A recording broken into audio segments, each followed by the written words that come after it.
Everybody, welcome to American Interwar Classics, piano classics, I should say. I'm Peter Nelson King. You probably know me that. I'm going to let this run for a little bit to let everybody join. We're about a minute ahead of schedule, I think. You should be seeing this on my main page, but you should also get a notification that it's happening. So we're just going to let it run for a couple of minutes, get set up here. It's been very nice today. Very nice out. Too bad I was trapped inside at work because I'm deemed essential for some ungodly reason. But that's all right. So we'll just see if anybody's willing to join. Tinker around a bit. Looks like we got one watcher. That's good. Give it a few more minutes. So I'll just talk a little bit about what this concert is. A couple weeks ago, I did a recital of art songs by American composers, mostly from the 1920s and 30s. And I'm really fascinated with that period of American music because modern classical music in America didn't really exist then. It was kind of a free-for-all. There were a lot of different styles and composers working together, working against each other, and creating all these different sounds and incorporating elements from jazz, from European art music, from American folk music, and then inventing all sorts of new stuff. And a lot of this music is completely forgotten. You know, it was very exciting at the time for those people who knew, which is not that many. But it wasn't until, around World War II that some really big American works got to the public mainstream. And then you had probably the heyday of composers in America was, I think, the 1950s, when people like William Schumann were showing up on What's My Line. That will just never happen ever again. A classical composer, a symphonist like him, showing up on a game show on TV. That's just not going to happen. Okay, we got about 5 people. So I started investigating this kind of music back in college, and what we're going to hear is a selection of people in a different variety of styles from the early 20s through about the mid-30s, maybe in the late 30s, depending on how you look at it. And some of this stuff you can still get. A couple of the big suites are still available, and but some of it is really hard to find. One of the pieces I'll talk about, I think the only copy I was able to see was in the New York Public Library. Others are, it's really difficult to get a hold of some of this music. And like the art song concert I did, some of that music was scathingly rare, which was really exciting for me because then, and people who are like me, because you're discovering something for yourself. You're discovering something that no one else really knows. And it's not like you get into a situation like, Copland's piece, Quiet City, maybe you don't, but it's for trumpet, English horn, and string orchestra. It was written for a movie soundtrack. Very famous piece. Every trumpet player of note has recorded it. People found out there was an earlier version of it for some chamber ensemble. There was actually like an academic cat fight to get the score and then have the rights to go around on tour to explain it. As I was talking to a guy whose teacher found it originally, and then it was like stolen by someone else, and then they went on tour and got their name out, and the first guy was really mad about it. The kind of stuff that I like to look into, that's never going to happen, because, well, frankly, it seems like I may be the only person who cares, but I feel like other people would care if they heard it. They would think, wow, this is really great music. But I always believe that people would like more stuff if they heard it. But it's just getting them to hear it and getting them to, take the chance on the unknown.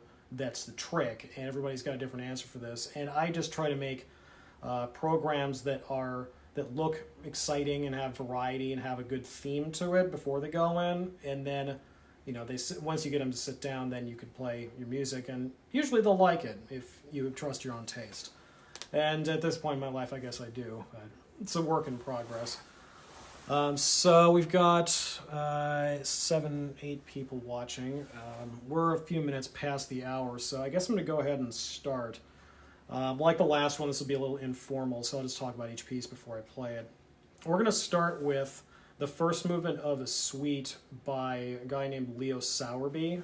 Sowerby was something of a prodigy, and he was part of a very fertile and fascinating art scene in Chicago in the 1910s and 20s. There was writers, painters, photographers, composers, all sorts of people were making the city explode. They called it the sort of Chicago Renaissance. And so in the 1910s, he was one of the few composers in America to really make his name. I think he had a violin concerto he wrote when he was about 20-something. Get really big. I've never heard that. Some of his pieces have been recorded now. He's mostly forgotten, which I think is a huge shame because he wrote a really wide variety of music and was known by certain specialist people like organists who know American music, know his music. Like he wrote this big 35-minute symphony for organ that is unbelievable, and he wrote a lot of sacred choral music, which people still fondly remember. I think Rejoice in the Lord is still sung a lot. But most of his other music is totally forgotten, and it took a foundation in the 90s to get his stuff back into print and get it, recorded and reappreciated. And one of the pieces that resurfaced was one of these two big Impressionist piano suites. The first one was From the Northlands, which is excellent, and this is one called Florida, which is based on scenes that he saw in Florida. And the first one is called River Night. It's based on the St. Johns River, I believe. And this has some of the most luscious, most creative, and engagingly difficult piano writing in an impressionist mode by an American. This suite really needs to be heard by more people. It needs to be played by more people. And hopefully that may happen. It was reprinted back in that big binge, and it's still available, so you should really check it out. So we're going to begin with River Night from Florida.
I just love that suite.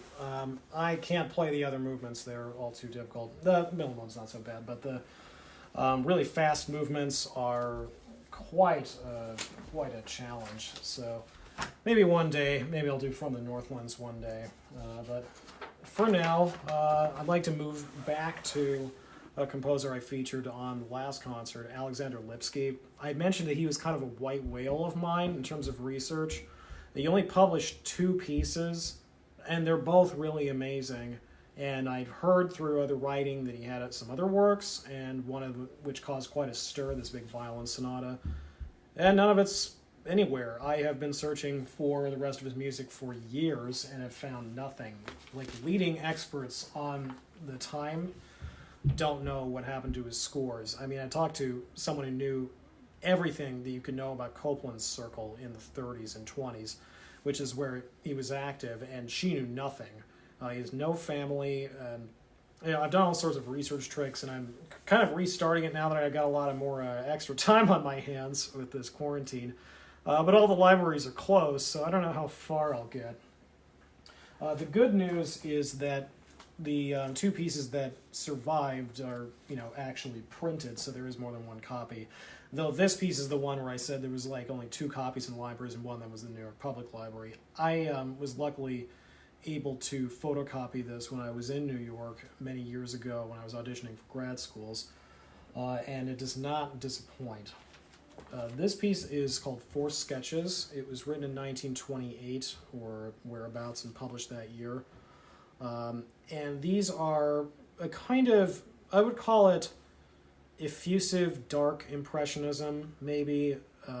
Lipsky was a Bach scholar, and he had a really fine ear for counterpoint, and so there's a lot of really strange voice leading in here. There's really smoky, exotic harmonies, but also very likable. It wasn't trying to be hard dissonance all the time. This isn't like someone like Schoenberg deciding I'm going to write an atonal fugue and then there can't be thirds or fifths. There's plenty of recognizable chords in here, and then there's plenty of stuff you've never heard before, stuff that would never really be repeated. It takes a real subtle touch to pull off a few of the effects in this, and I will give it a shot. There is a recording of this piece. I don't recommend it. So hopefully a new one will be made. Maybe if I get $1 zillion to make my own CD, I might take a crack at it, but we'll see. This will have to do for now. So 1928, 4 Sketches by Alexander Lipsky.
Go.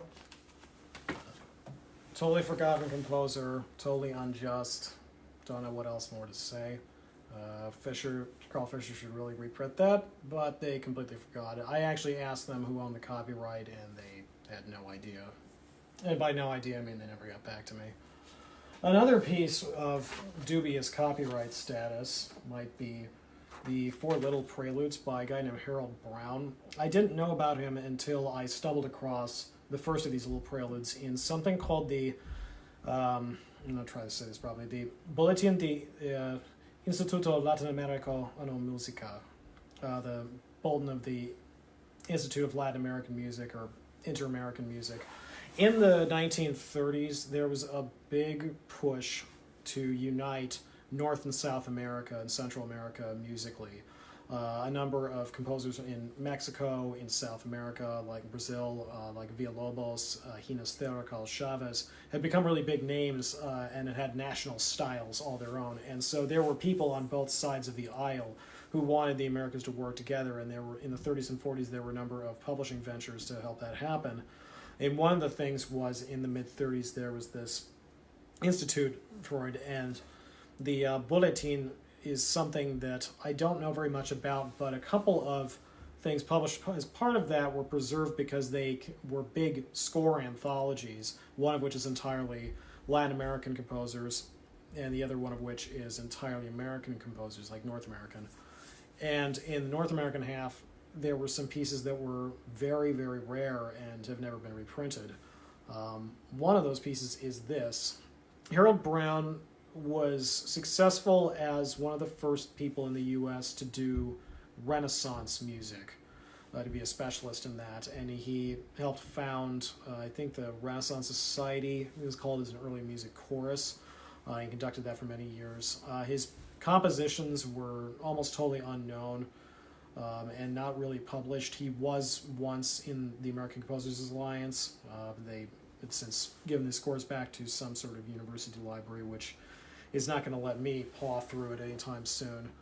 And the only piece of his, I think, to get formally published that wasn't that was this, the first of these little preludes. I don't really know anything about these pieces, except that this first one has a lot of what I would call quartal and quintal harmony, so built on perfect fourths and perfect fifths, which is not uncommon with American music, but he has a kind of refined, I don't want to say dusty, but a sort of antique quality in this piece. If you're interested to hear more of his music, there was a string quartet CD put out some years ago by the Renaissance Chorus. They put up the money for it. And that's some interesting music, but for now, let's just listen to the first little prelude of his from 1935.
variation there. Another thing in that anthology I was talking about was one of the more unusual pieces I've come across in a piano anthology, which is one movement out of the reduction of a ballet written by none other than Elliott Carter. Elliott Carter is known as one of the ultra hard modernist composers in American music history. I think he and Milton Babbitt are often grouped together as being the two pinnacles of super difficult, but still really highly respected American art music, even though their music sounds nothing alike. Carter developed these scales that had 40-some notes in them. They were kind of like rows, and he built most of his music on that, going from, I think, the late 50s. But he started out being a sort of big American neoclassical composer like Copland or Harris and those guys. And he was around for a really long time. He started composing in the 30s and composed all the way up to his death in 2013. I think he was in his early aughts, early 100s when he died, so really amazing talent. What I'm going to play, this ballet is the earliest piece that he thought was good enough to save and to get published. It's a ballet based on Pocahontas, the legend, and it was developed for, and I can't remember the title, it was for a modernist ballet company in the U.S. that also put on stuff like Virgil Thompson's Filling Station, I think, and Billy the Kid, the Copland ballet. So they were really interested in cultivating American music that was very fresh and audience accessible, if you know those pieces. And so Pocahontas was developed for that. And it was supposed to be a tragedy. I haven't seen the scenario, so I don't know how well it's aged. But I think it does try to capture the fact that the Europeans really just screwed over everybody. With Pocahontas is 99% legend anyway, so I think any kind of artistic interpretation that takes risks is worth looking into. What we're going to play here is the last movement, the Pavane, and this was what was published in the Bulletin. And reductions of orchestral works for piano tend to be very hard. It's sometimes unplayable, and with Carter, nothing is easy. But this is actually a lot more playable than it could be. This isn't like what the reductions of the Rite of Spring for piano or Petrushka, which I think are just hideously unplayable, even though dozens of pianists have successfully done it. So if I can't play it, then it's unplayable. That's the rule, isn't it? This movement is, the end of the story is supposed to be very tragic, and the tack that Carter took was one that's ironic. The Pavane is an old Renaissance-era dance form, and he thought, well, this is the early 1600s. Let's make an ironic English Pavane that's got crunchy, dense chords, and it just sounds like something really terrible has happened, and we're on a sort of death march. Not to say that this is really unpleasant to listen to all the time. It's got really beautiful sonorities in it and a lot of variety, but it's supposed to be very acid, I guess, and bleak. And you can hear, if you're up on what keyboard music in England sounded like in the time of Queen Elizabeth, like the Fitzwilliam Virginal book. It had a lot of music by people like William Byrd, Orlando Gibbons, stuff like that. You're going to hear little tricks and sort of the scale runs and things that are very reminiscent of that, and that's completely on purpose to sound like that music, but turned inside out, turned wrong. It's a stirring and evocative end to this very difficult and interesting ballet.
Well, if this were an actual recital, that'd be an intermission, but I don't know a way to work in an intermission here, so if you need to go to the bathroom, I'm not going to notice you being gone from here, so just take a minute.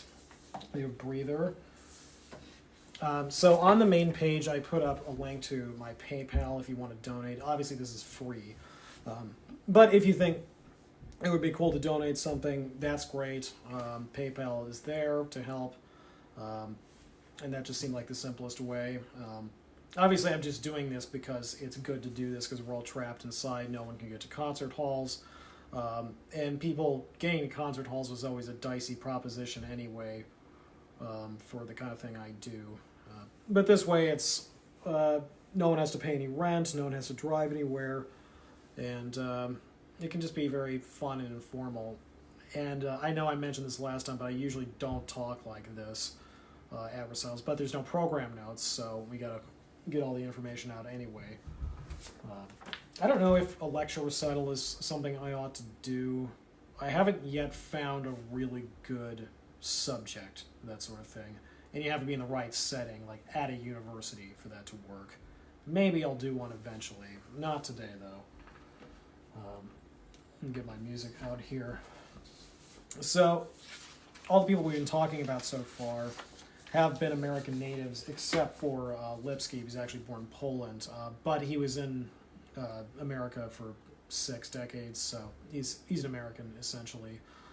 One guy who's not an American by birth and would not call himself an American is Lazare Saminsky. And Saminsky was a Russian composer, and he was an early Soviet composer.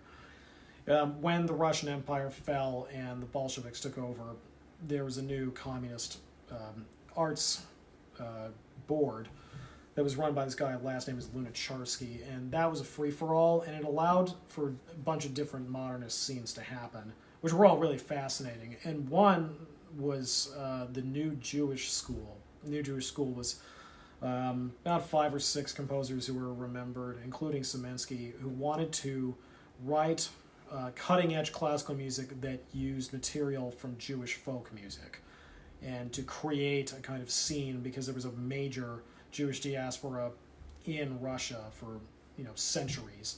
They wanted to capitalize on that. And they knew a lot of people who would be interested, and for a few years it was successful, and then Stalin happened and put a stop to all of that because Jewish folk music is not Russian folk music. And so most of those composers fled to the United States, like Joseph Akron, who they probably mentioned last time, and Saminsky, and tried to resettle and reshape their musical image to fit their country with varying degrees of success. Saminsky never became famous, but he did try to take a crack at writing music a bit more for American audiences on American subjects. And that's what brings us to this piece called 3 Shadows. It exists in a piano version, and then he later turned it into an orchestral piece. And maybe he always intended for it to be an orchestral piece because the piano stuff is really odd. It's sometimes there's technical challenges, which I would not personally have written. I think it sounds great, but it's just sort of unusual. The Shadows are pieces that are based on poems, and it's dedicated to Edward Arlington Robinson, who is in the 1910s and 20s one of the most famous writers in America. He was a narrative poet, and a couple of his poems still remain in the kind of educational canon. There's one on Miniver Cheevy, which is a nice ironic one, but his stuff is not really widely read today. But in the 1930s, he was, still a very major celebrity, and so when he died, Saminsky made 3 miniatures based on poems about death. And it was written, he saw what was going on in Europe. He'd seen his home country get torn apart by fascist politics, which he disagreed with, and he was seeing Hitler on the rise, what was going on there. And in some ways, this piece is him processing those emotions, and sometimes it's him processing the emotions of World War One. The poems refer to different aspects of death and war, and it contains some of the most memorable and haunting lyric and dramatic piano music of the time. There's things in here which are shocking if you're familiar with what Russian music sounded like or what American music sounded like. And people didn't really pick up on it, so it's sort of just stuck in time like this. The only composer who I'd say sounds like this is Ernest Bloch, who a lot of people know as being Shlomo, and oddly enough, he was also a Jewish composer. He's from Switzerland originally, and he wrote a lot of Jewish folk music influences into his music, and you can hear harmonic similarities, even though the men didn't really know each other until they were both in America. And then I don't know if they really worked with each other at all, but it's very interesting. So I'm going to say what the poems are at the beginning of each piece. The first one is by Pitts Sanborn, who wrote one book of poetry in the mid-1910s that's kind of interesting if you're like me and you're interested in the development of free verse in America, and to everybody else, you can skip it. The second poem is by Robinson. I think these are all fragments. And then the third poem is by Carl Sandburg. So before I play the pieces, I will just read the poems out to you. First movement is called Omen. Seek not to turn all vintages to blood. Leave me one city, war, on a crown stream, the crumbling cornices, the dust, my dreams.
A singing voice that gathered and ascended, filled the vast dome above, till it glowed with singing light.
Pile up the bodies high at Austerlitz and Waterloo, shovel them under and let me work. I am the grass, I cover all. And pile them high at Gettysburg. I am grass, let me work.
would love to hear the orchestral version of all that. We'll see. We'll see. So let's move to a composer who actually did get famous in her way. Well, not in her way, very famous. Amy Beach was, at the turn of the century, one of the few composers who seemed to be making an awful lot of money on her work. One of her songs, which the Brass Band Northwest, the group I played with, actually arranged for me to do as a cornet solo, was so big of a bestseller that she was able to buy a beach house in Cape Cod just from the sales and royalties of this one song. So that doesn't happen very often. And she wrote a lot of music that was very appropriate for, salons and concert settings for the turn of the century crowd.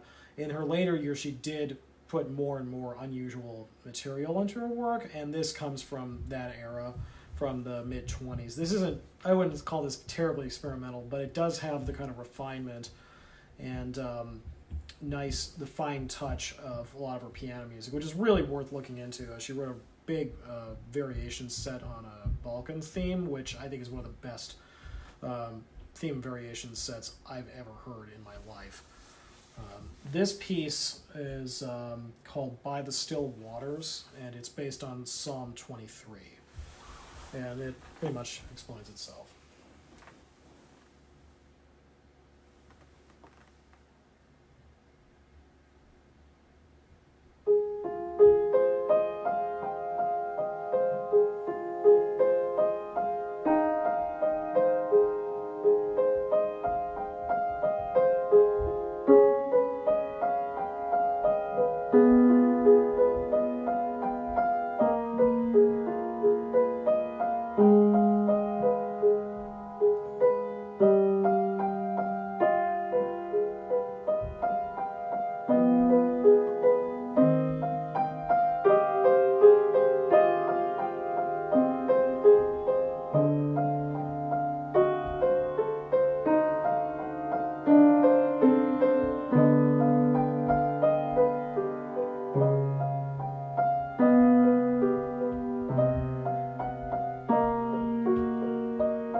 The last thing I'm going to do, big thing I'm going to do, is a set called Diversions by John Alden Carpenter. Carpenter was one of the most important and famous American composers of the 1910s, kind of alongside Sowerby and Beach and other people. His stuff I would say a lot of it refers to nostalgia. A lot of it has lighthearted elements and a sort of sweetness. He wrote a lot of songs and other things. He wrote an orchestral suite called Adventures in a Perambulator. He wrote a ballet on Crazy Cat, the George Herman cartoon. So he's certainly not afraid to write light when he wants to, but through all of his music, there's a really great sense of craftsmanship. There's a lot of creativity, even if it's not, Sturm und Drang high art that he's doing. I mean, I think it's all high art, honestly. It's just not very dark most of the time. This set is his most important piano piece. It's his longest and most interesting, even though it does have, again, a lot of sort of light elements and genre pastiche elements you might see from parlor hall music. A lot of it refers to early jazz, like ragtime, dance forms. But oddly enough, this is the most difficult music in this concert to play. There's a lot of finicky little things. And so it took me quite a while to get it up to speed. But I love it to death. It should be standard rep with American pianists who want to do American music. And it seems like there just isn't standard American piano rep. I mean, there's a few pieces, like a couple Copland pieces and a few other things, but there isn't really anything. This should be standard rep for American pianists. It is lovely, and we're going to take a crack at it. There's 5 movements, and they are not named, but you can kind of figure out what genre they're supposed to be in by listening to them. So let's try out Diversions from 1923 by John Alden Carpenter.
do have an encore for you guys. And it is written in 1930 by a child. There was a school competition in Los Angeles called the Ideas of Flow competition. This was the winner in 1930. And the composer is a man named William Bailey, who would later go on to teach at Whitman College in Walla Walla for a really long time. I got interested in finding more of his music when I found a violin piece of his that was written in a 12-tone style in New Music Edition, this quarterly I probably talked about last time. This is not 12-tone, this is just a nice little piece that a teenager wrote for a contest. But it's a good closer. I got the chance to play this at a wedding for the ceremony for friends Charlie and Katie. So if you remember that, Charlie, this was in that selection. It's called Musing.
Well, thank you so much for coming.